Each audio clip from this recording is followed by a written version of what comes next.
it's Tina O'Dwyer, tourism trainer, facilitator and clarity coach.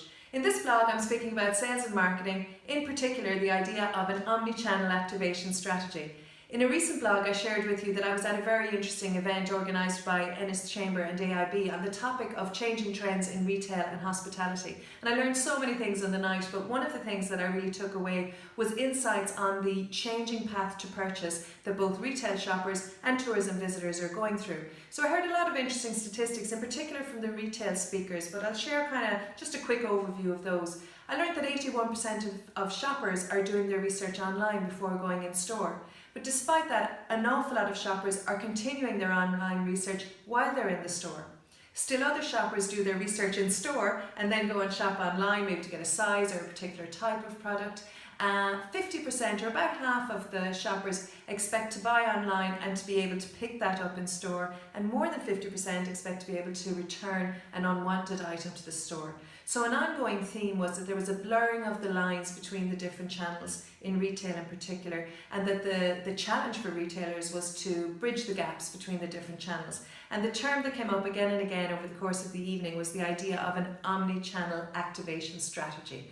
And that got me thinking about how that might apply to tourism. I'm pretty sure that there's similar behaviour patterns and similar changes in the path to purchase happening there too. So let's have a look at it. There are two kind of ways to look at your channel strategy. There's multi-channel activation and there's omni-channel activation. So multi-channel activation is probably where the majority of people are right now, or where it has evolved into. So say for example, if I was a visitor attraction, I might be able to sell a ticket at my desk when you arrive at my attraction. I might sell another one online through my website. It might be available in a third place through a third-party website, for example. So I might have three parallel channels by which the customer could buy my ticket, and it's all sales from me to the customer. Omni-channel activation takes account of the kind of behaviour I just described there. If you put the visitor in the centre on their path to purchase, what they're doing is they're grabbing pieces of information from lots of different sources, or it's coming at them from lots of different sources. So they may be able to get information on your website, through your email, through a telephone call, they may get it on your social media, on an app, customer reviews, they'll get it through virtual chat, through live chat, through virtual tours that you might make available. So there's a whole lot of different channels that your customer is picking out of.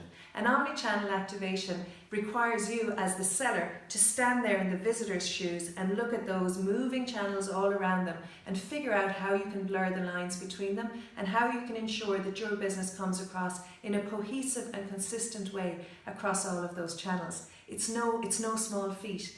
The reality is the path to purchase is changing, and an omni-channel activation strategy tries to mirror that path to purchase and to ensure the visitor is able to keep moving along them to eventually make the purchase. The path to purchase in tourism has changed much as it has in retail, but there's two areas in particular that are really amplified. The first is the inspiration stage. So we know that people are spending longer looking for holiday ideas. Many people start in December around Christmas looking for their summer holiday break. Club Med shared some interesting statistics of their visitors' path to purchase, who may be deciding which Club Med resort to go to and which particular package, and they found that on average it's 96 days and that the visitor might come across 11 different digital and physical touch points. So that's a long inspiration stage. The second change on the tourism path to purchase is the consideration stage. With so many sources of information now available, visitors are actively reaching out, looking for information that allows them to compare. They compare prices, they compare products, they compare reviews, they compare special offers so that they make the best decision for this holiday. We also know that 94% of visitors are still looking for information while they're in destination after they've got there, but now they're looking to get that through word of mouth and through the people they meet. So omni-channel activation is not just about digital, it's about knowing the path to purchase your visitor is on, all the touch points they'll come across, and then being sure that you show up at each of those touch points in a cohesive and consistent way. And as I say that, I realise that that really is quite a challenge and quite a mindset change if you're currently in the multi-channel model. So what can you do about this? I can offer you, I guess, 3 questions just to get you thinking and to think about this strategy. So the first question is, what is your mindset right now, your business mindset? Are you multi-channel or are you omni-channel? The second one is, if you wish to transition to omni-channel, can you identify all the physical and digital touch points that your visitor will come in contact with? And the third question, once you know the touch points, how can you bridge those gaps? So they're big questions. It's an area that's evolving all the time. I'd be really interested to hear your experiences and your ideas on this. So please do leave a comment below, and I look forward to being in touch on this further.